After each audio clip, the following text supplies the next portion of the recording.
Newsday continues here on One News Now. I'm Sean Yao. President Bongbong Marcos wants to pursue government-to-government deals to lower the cost of fertilizers. Marcos Jr., who has elected to serve as agriculture chief, plans to directly tap countries like China and Russia for the procurement of farm inputs. The president has ordered agriculture officials to collate data on the existing market price of fertilizers and to come up with a plan for distribution. And the country's current COVID-19 alert level system will remain unchanged for now as the government comes up with a new classification scheme.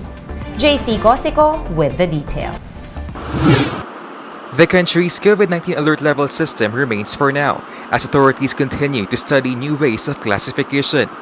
In a statement, Malacanang said President Marcos agreed to retain the current restrictions to avoid public confusion. Marcos met with health officials to discuss possible reclassification measures which would be more compatible with the current COVID situation in the country. The DOH said it can craft new schemes by the second week of August.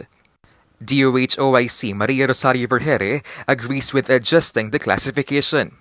Members of the Advisory Council of Experts also seek a traffic light approach, which they believe is a simpler scheme. Under this scheme, a red, yellow, green, color-coded classification is adopted to indicate high, medium, and low alert levels. Average daily attack and healthcare utilization rates will still be considered. Each area you can have a green, yellow, and red, no?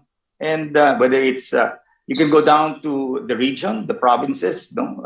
And even the barangay level, it'll be more transparent. We can have a different table for restrictions based on the national and local government level agreements. But it's important that we simplify so that risk decision-making by our individuals, as kababayans, can be made more easily. Aside from this, the DOH will also reconstitute member agencies of the IATF, only to those with relevant and intended functions. IATF meetings will be streamlined and will utilize the platform of the NDRRMC, which will replace the National Task Force Against COVID-19. Former NTF Special Advisor Dr. Ted Herbosa welcomed this development. Agreeing with the President to restudy, asking the DOH to restudy the composition of the IATF. We don't make it weaker by streamlining it, but we make it consistent with what is happening now. But the Alta Research Group says otherwise, noting the government should instead widen the bench to gain more perspectives. When we say widen the bench, let's include independent scientists, no? Let's include people from the private sector like ACE, no? So instead of restricting, widen, because the perspectives that will be shared will be fruitful. Meanwhile, the group is leaving it to the government to assess whether the COVID state of calamity, which will lapse in September, should be extended. In the meantime, the DOH is calling on the public to continue following minimum health protocols and to get their booster shots as soon as possible. For News 5, JC Cosico, we are One News. One News Now will be back with more stories after this quick break. Stay with us.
You're still watching One News Now. I'm Sean Yao.